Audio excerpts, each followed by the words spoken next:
بسم الله الرحمن الرحيم.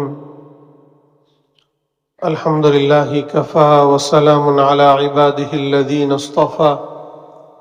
أما بعد، قال الله تبارك وتعالى: أعوذ بالله من الشيطان الرجيم. بسم الله الرحمن الرحيم. سبحان الذي أسرى بعبده ليلا من المسجد الحرام إلى المسجد الأقصى الذي باركنا حوله لنريه من آياتنا إنه هو السميع البصير. محترم بھائیوں اور بزرگوں، پچھلے ہفتے آپ سے حالات حاضرہ پر گفتگو ہوئی تھی کہ اس وقت ہمارے ملک کے جو حالات ہیں، ہم پر جو حالات آ رہے ہیں، اس کے اسباب کیا ہیں اور اس کا حل کیا ہے، اور خاص طور سے یہ کہ میرے اور آپ کے کرنے کا کام کیا ہے۔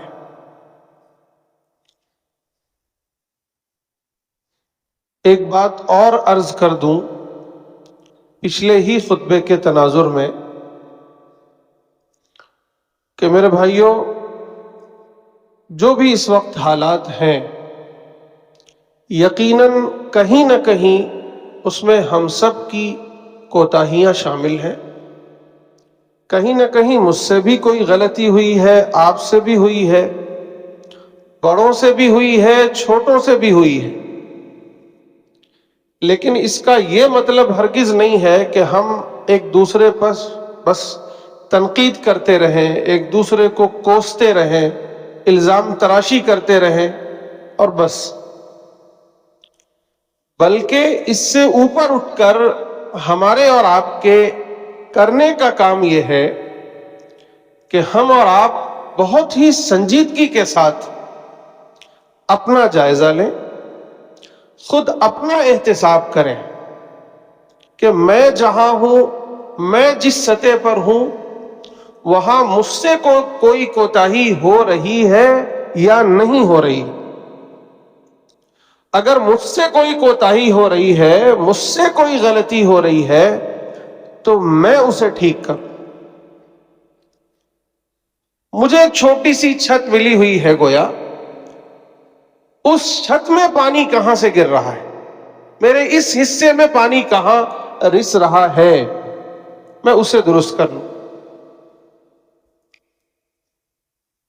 اور پھر یہ غور کریں ہم کہ میرے اور آپ کے کرنے کا جو کام ہے، کیا ہم کر رہے ہیں؟ مثلا میرے حصے میں صرف ایک اینٹ آتی ہے، میں نے وہ اینٹ رکھی ہے؟ آپ کے حصے میں ایک اینٹ آتی ہے، کیا آپ نے وہ اینٹ رکھی ہے؟ خود اپنے آپ سے سوال کیجئے۔ اگر یہ ہم نے کیا ہے یا یہی کرنے لگے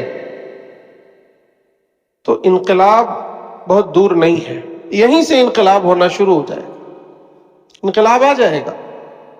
اللہ کے نبی صلی اللہ علیہ وسلم نے اس پوری دنیا کا، تاریخ انسانی کا سب سے بڑا انقلاب جو برپا کیا تھا، اس کی ابتدا تنے تنہا کی تھی آپ نے، کوئی نہیں تھا آپ کے ساتھ، تنے تنہا آپ نے اس کی ابتدا کی تھی۔ کوہ صفا پر چڑھ کر آواز لگائی تھی تو بالکل تنہا تھے، کوئی آپ کے ساتھ نہیں تھا۔ اگر ہم اور آپ بھی تبدیلی چاہتے ہیں، حالات کو سدھارنا چاہتے ہیں، حالات میں انقلاب چاہتے ہیں، تو پھر تنہا کھڑے ہوئیے، اپنے حصے کا کام کیجئے، ہر سطح کا۔ اس کی ساری تفصیلات میں نے پچھلے ہفتے آپ کے سامنے رکھی ہے۔ میرے اندر تعلیم ہے یا نہیں ہے، میرے خاندان میں تعلیم ہے یا نہیں ہے، بچوں میں تعلیم ہے یا نہیں ہے، میرا ایمان کیسا ہے، میرے اخلاق کیسے ہیں، میرے معاملات کیسے ہیں، میں جو تدبیر اختیار کر رہا ہوں کیسی کر رہا ہوں، میں بھی کچھ کر رہا ہوں یا حالت غفلت میں سویا ہوں؟ یہاں سے ابتدا کیجیے. یہ ایک بات آپ سے عرض کرنی تھی کہ نمبر ایک، اپنا احتساب کیجیے، اپنا جائزہ لیجیے کہ مجھ سے اور آپ سے کہاں کوتاہی ہو رہی ہے، کہاں پانی رس رہا ہے، میں اسے درست کر لوں. اور نمبر دو، میرے حصے کا جو کام ہے میں اسے پورا کر دوں، میرے حصے کی جو اینٹ ہے میں رکھ دوں. ارے بھائیو، یہاں سے انقلاب شروع ہو جائے. اس مسجد میں تقریباً جمعے کی نماز پڑھنے والے لوگ 2000 کے قریب ہیں. ایک ایک اینٹیں رکھ دیں گے تو 2000 اینٹیں ہوں گی. کون سی عمارت نہیں کھڑی ہو سکتی؟ سمجھیے آپ اس کو. تو ایک بات تو یہ عرض کرنی تھی. میں نے پہلے ارادہ یہ کیا تھا کہ میں شب معراج پر یا معراج پر کوئی بات نہیں کروں گا، چونکہ پچھلے سال میں نے اس پر گفتگو کی تھی. لیکن پھر وہی شب معراج اور پھر کون سی رکعتیں پڑھنی ہے، کتنی رکعتیں پڑھنی ہے، روزہ رکھنا ہے تو نہیں رکھنا ہے، کون سی نماز 27 کو پڑھنی ہے، یہ سارے سوالات آنے شروع ہوئے. تو پھر میں نے ارادہ کر لیا کہ چلو تھوڑی سی گفتگو پھر اس سال کر لیتے ہیں اس پر.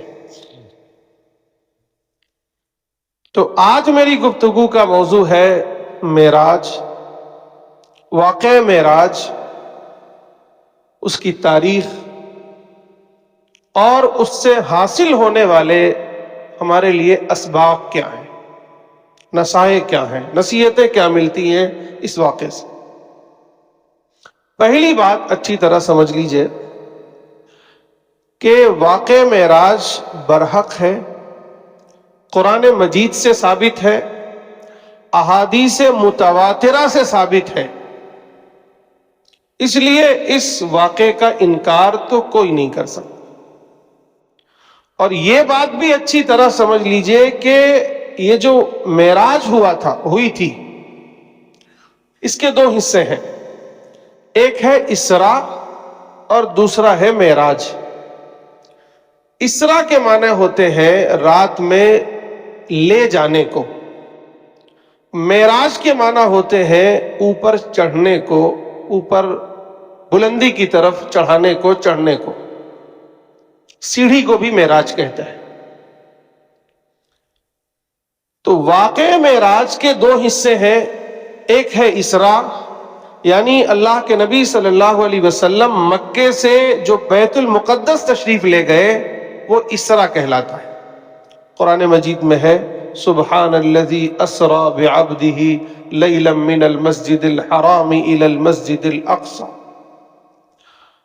دوسرا جو حصہ ہے وہ بیت المقدس سے لے کر 7واں آسمان تک، پھر سدرۃ المنتہا تک، اور پھر وہاں سے عرش الہی تک، یعنی اللہ کے نبی صلی اللہ علیہ وسلم کی پیشی ہوتی ہے خود اللہ تبارک و تعالیٰ کے حضور.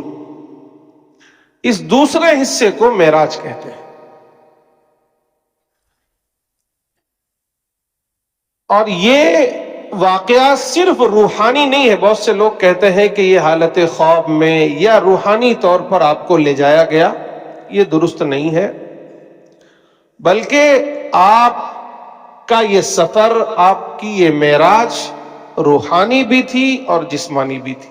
یعنی اپنے جسم کے ساتھ حضور پاک علیہ الصلوۃ والسلام مکے سے بیت المقدس اور پھر بیت المقدس سے سدرۃ المنتہا تک، اور پھر یہ 7واں آسمان پار کر کے سدرۃ المنتہا، اور پھر اللہ تبارک و تعالیٰ کے حضور تک. اس واقعے کی تھوڑی سی تفصیل آپ کے سامنے رکھ دوں کہ اللہ کے نبی صلی اللہ علیہ وسلم حضرت ام ہانی کے گھر پر تشریف فرما تھے، آرام فرما رہے تھے. فرشتے آتے ہیں آپ کے پاس اور آپ کو وہاں سے اٹھا کر لے کے جاتے ہیں صحن کعبہ میں. وہاں آپ کا سینہ چاک کیا جاتا ہے، اور کوئی چیز وہ تشتری میں لائے ہوئے تھے جس سے یہ کہیے کہ غالباً وہ آب زمزم یا آب کوثر ہوگا، اس سے اللہ کے نبی صلی اللہ علیہ وسلم کا سینہ مبارک صاف کیا گیا اور وہاں علم و حکمت کی باتیں ڈالی گئی۔ گویا اب جو ہے اللہ کی نشانیوں کے دیکھنے کا وقت آ گیا تھا، اللہ سے ملاقات کا وقت آ گیا تھا، اللہ سے ہم کلامی کا وقت آ گیا تھا، تو گویا اس لائق آپ کو بنایا گیا۔ یہ کہیے کہ آپ حالت جسمانی سے اب روحانی کہیے، یا یہ کہیے کہ اس بشری حالت سے ایک ملکوتی حالت کی طرف آپ کو لے جایا جا رہا تھا، اس لیے آپ پر یہ اہتمام کیا گیا۔ اور اس کے بعد ایک سواری آئی جو بہت تیز ترار سواری تھی، جسے عام زبان میں براق کہا جاتا ہے، گدھے سے تھوڑا بڑی اور خچر سے تھوڑی چھوٹی، اس پر بٹھا کر آپ کو بیت المقدس لے جایا گیا۔ اس کی رفتار اتنی تیز تھی کہ جہاں تک نگاہ پہنچتی تھی اس کا وہاں قدم پڑتا تھا۔ آپ بیت المقدس تشریف لے گئے، وہاں تمام انبیاء اکرام علیہم الصلاۃ والسلام کو بلایا گیا، آپ نے وہاں سب کی امامت فرمائی، 2 رکعت نماز پڑھائی، اور بہت سی نشانیاں وہاں اللہ تعالیٰ نے حضور پاک علیہ الصلاۃ والسلام کو دکھائی، کیونکہ خود قرآن کہتا ہے کہ اس سفر کا مقصد تھا لِنُرِيَهُ مِنْ آیاتنا، تاکہ ہم آپ کو اپنی نشانیاں دکھلائیں۔ تو بہت سی نشانیاں وہاں دکھلائی گئیں، اور پھر وہاں سے آپ کا سفر دوسرا شروع ہوتا ہے آسمانوں کا۔ پہلے آسمان پر حضرت آدم علیہ الصلاۃ والسلام سے ملاقات ہوئی، دوسرے پر حضرت عیسیٰ سے ملاقات ہوئی، تیسرے پر حضرت یحییٰ سے ملاقات ہوئی۔ اس طرح سفر آگے بڑھتا رہا، پھر حضرت موسیٰ علیہ الصلاۃ والسلام سے ملاقات ہوئی، پھر حضرت 7واں آسمان پر جا کر حضرت ابراہیم علیہ الصلاۃ والسلام سے ملاقات ہوئی۔ وہاں سے پھر آپ آگے بڑھے، آپ کو بیت المعمور لے جایا گیا، جو ایک جس طرح خانہ کعبہ اس زمین پر اللہ کا گھر ہے، اسی طرح گویا 7واں آسمان کے اوپر اللہ کا ایک گھر ہے جو خالص اللہ کی عبادت کے لیے تعمیر کیا گیا ہے۔ وہاں 70,000 فرشتے بیک وقت اللہ کی عبادت کرتے، اور جو ایک مرتبہ عبادت کر لیتا ہے اس کی دوسری باری نہیں آتی۔ وہ آپ سوچیں کہ کتنے فرشتے اللہ کے ہوں گے جو اللہ کی حمد و ثنا، اللہ کی عبادت، اللہ کے سجدے میں مشغول رہتے ہیں۔ یہاں یہ بات بھی سمجھنے کی ہے کہ اللہ تعالیٰ میری عبادت، آپ کی عبادت، میری حمد و ثنا، آپ کی حمد و ثنا، میرے سجدے اور رکوع اور آپ کے سجدے اور رکوع کے محتاج نہیں۔ اتنے ہزار اور لاکھوں اور کروڑوں اور جن کی کوئی تعداد ہمیں نہیں معلوم، اتنے تو فرشتے ہمہ وقت اللہ کی عبادت میں مشغول ہیں، تو اللہ کو میری اور آپ کی عبادت کی کوئی حاجت، کوئی ضرورت نہیں ہے۔ کائنات کا ذرہ ذرہ اللہ کی حمد و ثنا بیان کر رہا ہے، اللہ کی تسبیحات میں مشغول ہے، اس لیے اللہ تعالیٰ میری اور آپ کی تسبیحات کے محتاج نہیں ہے۔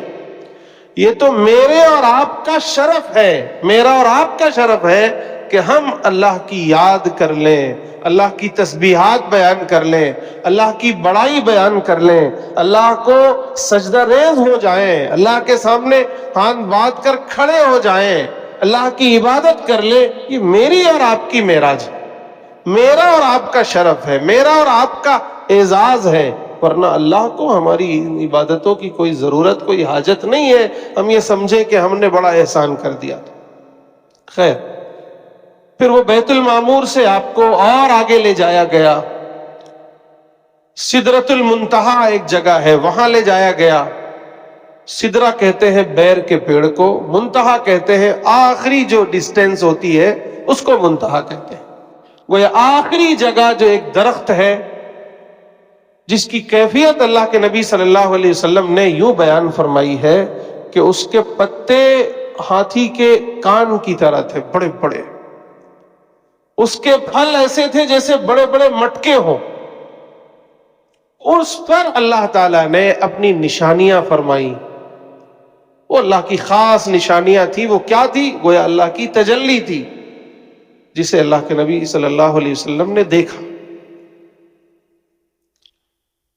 اور پھر قرآن کہتا ہے کہ آپ اور قریب گئے، ثم دنا فتدلی، پھر آپ اور قریب گئے اور آپ جھک گئے عاجزی کے ساتھ، گویا سجدہ ریز ہو گئے اللہ کے حضور. فتدلی فکان قاب قوسین او ادنی، پھر جس طرح دو کمانیں آپس میں قریب ہو جاتی ہیں اتنے قریب ہوئے، یہاں تک کہ اس سے بھی زیادہ قریب ہو گئے. فَأَوْحَى إِلَىٰ عَبْدِهِ مَا أَوْحَى، پھر اللہ تعالیٰ نے جو وحی کرنا چاہیے اپنے بندے پر وہ کی. یعنی اب جو راز و نیاز کی باتیں ہوئی وہ ہوئی. ہم نہیں جانتے، اللہ تعالیٰ جانتے ہیں یا اس کا بندہ اس کے حبیب جانتے ہیں. گویا وہ ملاقات ہوئی اور اسی ملاقات میں یہ نمازیں بطور تحفہ ملی.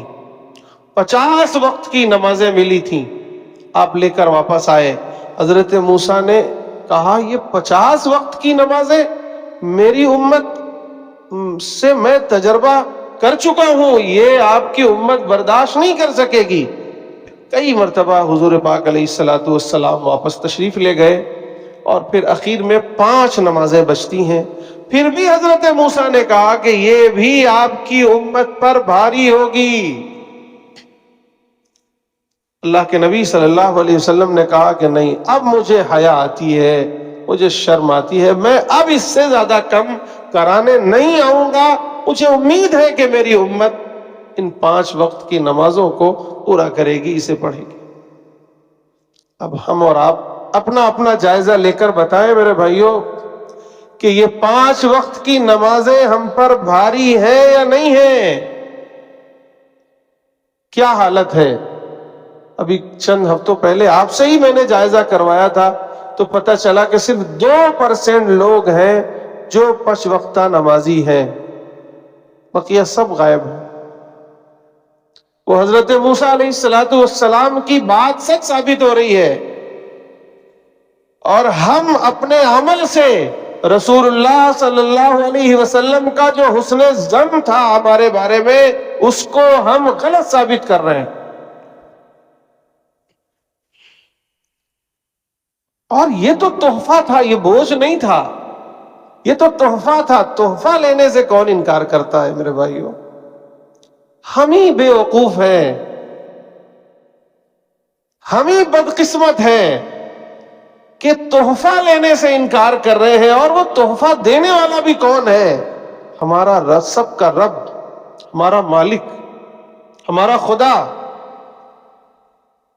جس کی تلاش میں لوگ ایسی تپسیاں کرتے ہیں کہ سردیوں میں برسوں ٹھنڈے پانی میں کھڑے ہوتے ہیں، آگوں پر چلتے ہیں، زندگی بھر بھوکے رہتے ہیں، زندگی بھر جنگلوں میں نکل کر اس کی تلاش کرتے ہیں. لیکن ہمیں اگر اصل میں بغیر ڈھونڈے، بغیر کسی محنت کے خدا مل گیا ہے تو ہم ناقدری کر رہے ہیں، اس کا تحفہ مل گیا ہے تو ہم ناقدری کر رہے ہیں. یہ ہمارے خالق کا، ہمارے مالک کا، ہمارے پروردگار کا، یا یہ کہیے کہ ہمارے محبوب کا. ہمارا دعویٰ ہے نا کہ ہم سب سے زیادہ اگر کسی سے پیار کرتے ہیں، کسی سے محبت کرتے ہیں تو وہ اللہ سے کرتے ہیں. کرتے ہیں یا نہیں کرتے؟ اپنے آپ سے بھی زیادہ نا، اپنی بیویوں سے بھی زیادہ، اپنے بچوں سے بھی زیادہ، اپنے ماں باپ سے بھی زیادہ کرتے ہیں نا. یہاں تک کہ حضور پاک علیہ الصلوۃ والسلام سے بھی زیادہ کرتے ہیں نا اللہ سے. آواز نہیں آ رہی؟ نہیں کرتے؟ کرتے ہیں. والذین آمنوا اشد حبا للہ، جو ایمان والا ہے اس کی نشانی، اس کی پہچان یہ ہے کہ وہ سب سے زیادہ محبت اور پیار کرتا ہے تو اللہ سے کرتا. ہم جس سے پیار کرتے ہیں، جس سے محبت کرتے ہیں، جس کے دیدار کے لیے، جس کی ایک دیدار کے لیے تڑپتے ہیں نا، اور شوق سے جھوم جاتے ہیں کہ جنت میں اللہ کا دیدار ہوگا. جس کے دیدار کے لیے ترستے ہیں وہ ایک تحفہ ہمارے لیے بھیج رہا ہے اور اپنے محبوب سے بھیج رہا ہے. آپ غور کرو یار, دینے والا تحفہ کون ہے؟ رب العالمین ہے. لانے والا تحفہ کون ہے؟ رحمت للعالمین ہے. کسی فرشتے کو بھی نہیں دیا گیا کہ لے جاؤ یہ تحفہ دے آؤ میرے بندوں کو.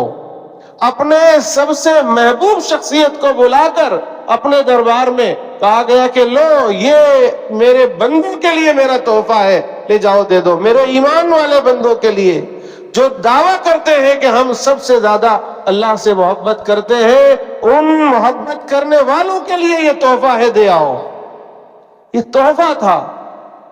لیکن افسوس ہماری قسمت ماری گئی ہے میرے بھائیوں, ہماری عقل پر پتھر پڑ گئے ہیں. ہم بے وقوف ہیں اس دنیا کے سب سے بڑے کہ اپنے محبوب کے تحفے کو جھٹلا دیتے ہیں,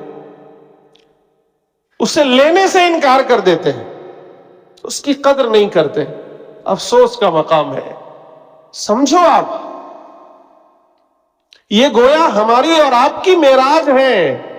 اللہ کے نبی صلی اللہ علیہ وسلم نے یہ تحفہ ہمیں دے کر گویا ہمیں یہ بتا دیا ہے کہ میں تو معراج کے لیے آسمانوں پر گیا, میں اللہ کی ملاقات کے لیے آسمانوں پر گیا, میرے لیے اللہ نے یہ انتظام کیا ہے. لیکن میرے امتیوں تم محروم نہیں رہو, تم محروم نہیں رہو. اگر تم بھی معراج کرنا چاہتے ہو, تم بھی اللہ سے باتیں کرنا چاہتے ہو, اللہ سے ہم کلام ہونا چاہتے ہو, اللہ سے ملاقات کرنا چاہتے ہو, تو یہ 5 وقت کی نمازیں پڑھو. اللہ اکبر کہہ کے تم بھی اپنا سفر شروع کرو. اللہ کے حضور کھڑے ہو جاؤ تو گویا تم اللہ کے سامنے کھڑے ہو. تصور کرو کہ تم اللہ کو دیکھ رہے ہو, اللہ تمہیں دیکھ رہا ہے. تصور کرو, یہ تمہاری معراج ہے. جب تم نماز میں کھڑے ہوتے ہو تو تمہارا رب تمہارے سامنے ہوتا ہے, تم اپنے رب سے ملاقات کر رہے ہوتے ہو, اپنے رب سے ہم کلام ہوئے ہوتے ہو جاؤ. گویا یہ میری اور آپ کی معراج تھی. لیکن افسوس میرے بھائیوں کہ ہم اور آپ اپنی اس معراج کو خود ریجیکٹ کر رہے ہیں, خود چھوڑ دے رہے ہیں. افسوس ہم پر. اللہ میری اور آپ کی حالت پر رحم فرمائے. بہت انتہائی خطرناک صورت ہے. خیر, یہ تحفہ ملا, آپ تشریف لائے, لے کر مدینے جب مکے میں واپس آئے تو لوگوں کو کے سامنے یہ جب آپ نے رکھا کہ اللہ تعالیٰ نے مجھے یہ معراج کرائی ہے, تو لوگوں نے انکار کر دیا, مذاق اڑانا شروع کیا, طرح طرح کی باتیں کرنی شروع کی. حضرت ابو بکر صدیق کے پاس گئے. حضرت ابو بکر صدیق نے کہی یہ بات کہ میں, اگر آپ نے یہ بات کہی ہے تو میں تصدیق کرتا ہوں. انہوں نے کہا ابو بکر آپ مانتے ہو یہ بات کہ رات کے ایک لمحے میں حضور پاک صلی اللہ علیہ وسلم بیت المقدس گئے, پھر وہاں سے 7 آسمانوں کا سفر کیا, جنت دوزخ کا سفر کیا, اللہ سے ملاقات کی, اللہ سے ہم کلام ہوئے اور پھر وہاں سے آ گئے. انہوں نے کہا ہاں میں یقین کرتا ہوں, اگر انہوں نے یہ بات کہی ہے تو میں تو اس سے بڑی بات پر یقین کرتا ہوں. انہوں نے کہا وہ کیا ہے؟ حضرت ابوبکر نے کہا میں تو صبح یہ اس بات پر یقین رکھتا ہوں اور میں جانتا ہوں, میں دیکھتا ہوں کہ صبح شام آسمان سے خبریں آتی ہیں آپ کے پاس, فرشتے آتے ہیں, بار بار آتے ہیں, آپ کو اللہ کی باتیں بتاتے ہیں, اللہ کا پیغام لے کر آتے ہیں. میں تو اس بات پر بھی یقین رکھتا ہوں. تو یہ مختصر سا واقعہ تھا, واقعہ معراج. میرے بھائیوں, اللہ کے نبی صلی اللہ علیہ وسلم کی عمر کے جس گھڑی میں یہ واقعہ ہوا تھا وہ گھڑی بہت نازک تھی. مکے کے سارے لوگ تقریباً جو لوگ ایمان نہیں لائے تھے وہ سب آپ کے مخالف ہو گئے تھے, آپ کا مذاق اڑاتے تھے, آپ کو ستاتے تھے, آپ کے ساتھیوں کو ستاتے تھے, کسی کو مارتے تھے, کسی کو تپتی ہوئی ریت پر لٹاتے تھے, کسی کو قتل کر ڈالتے تھے. خود آپ پر کوڑے ڈالتے تھے، اوجھڑیاں ڈال دیتے تھے، انتہائی قبیلے سے خارج کر دیا گیا تھا آپ کو، شیب ابی طالب میں قید کر دیا گیا تھا آپ کو، طائف میں پتھروں سے مارا گیا تھا، یعنی انتہائی خطرناک صورتحال تھی۔ اسی میں ابو طالب جو آپ کے سرپرست تھے ان کا انتقال ہو گیا، آپ کی اہلیہ محترمہ حضرت خدیجہ رضی اللہ تعالی عنہا کا انتقال ہو گیا، آپ تنہا محسوس ہونے لگے۔ ایسے میں اللہ تعالیٰ نے کہا ما ودعک ربک وما قلی، اے میرے محبوب آپ کے رب نے آپ کو چھوڑا نہیں ہے، اور پھر آسمانوں پر بلایا، ملاقات کی، ہم کلام ہوئے، ساری چیزیں دکھائی، جنت دوزخ دکھائے، بہت سی چیزیں اور دیکھی آپ نے۔ انشاءاللہ کبھی تفصیل رہی تو وہ ساری باتیں بھی آپ کے سامنے کروں گا، وقت ختم ہو گیا ہے، لیکن اتنی سی بات ہم سمجھ لیں کہ نمبر ایک، یہ واقعہ معراج برحق ہے، قرآن و سنت سے ثابت ہے، لیکن اس کی تاریخ کیا ہے یہ متعین نہیں ہے۔ یہ متعین مطلب گویا یہ ہم سے بھلا دی گئی ہے ایسا لگتا ہے، ورنہ تو بہت سی بدعات شروع ہو جاتی ہیں۔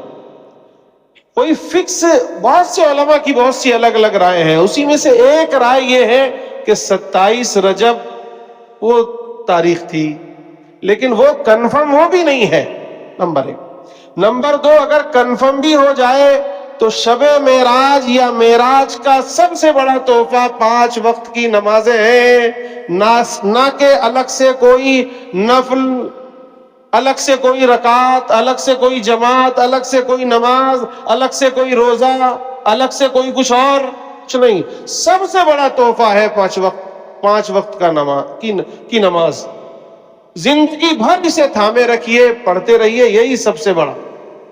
اور دوسری بات یہ سمجھنے کی ہے کہ دیکھیے حالات چاہے جتنے خراب ہوں، اگر ہم ایمان پر جمے رہے، ہم صبر پر جمے رہے، اپنے اعمال کو درست کرتے رہے، اپنا کام جو اللہ نے دیا ہے ہمیں کرتے رہے، تو جس طرح اللہ کے نبی صلی اللہ علیہ وسلم نہیں گھبرائے، نہ غم کیا آپ نے، اگرچہ ساری پریشانیاں آئیں، پورا مکہ مخالف ہو گیا، تو کیا نتیجے میں ملا؟ معراج ملی۔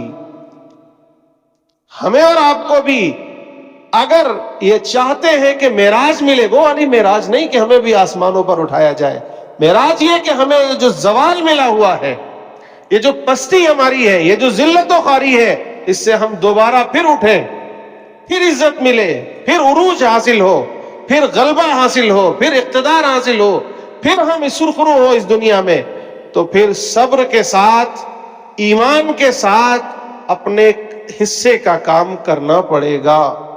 اور اپنے حصے کا کام کیا ہے؟ نمبر ایک، اپنے ایمان کو مضبوط کریں، نمبر دو، صبر سے کام لیں، نمبر تین، اللہ نے ہمیں صرف اسلام پر عمل کرنے کے لیے اسلام نہیں دیا ہے، بلکہ یہ ذمہ داری عائد کی ہے کہ ہم جس طرح اسلام پر 100% عمل کریں، اسی طرح اس اسلام کی دعوت کو پورے دنیا کے انسانوں تک پہنچائیں، جیسا کہ اللہ کے نبی صلی اللہ علیہ وسلم کرتے تھے، ویسا ہمیں اور آپ کو کرنا پڑے گا۔ کریں گے تو اللہ تعالیٰ پھر ہمیں سرخرو کریں گے، ہمیں غلبہ نصیب فرمائیں گے، ہمیں اس زوال سے نکال کر پھر عروج نصیب فرمائیں گے۔ اللہ تعالیٰ مجھے بھی، آپ سب کو بھی عمل کی توفیق نصیب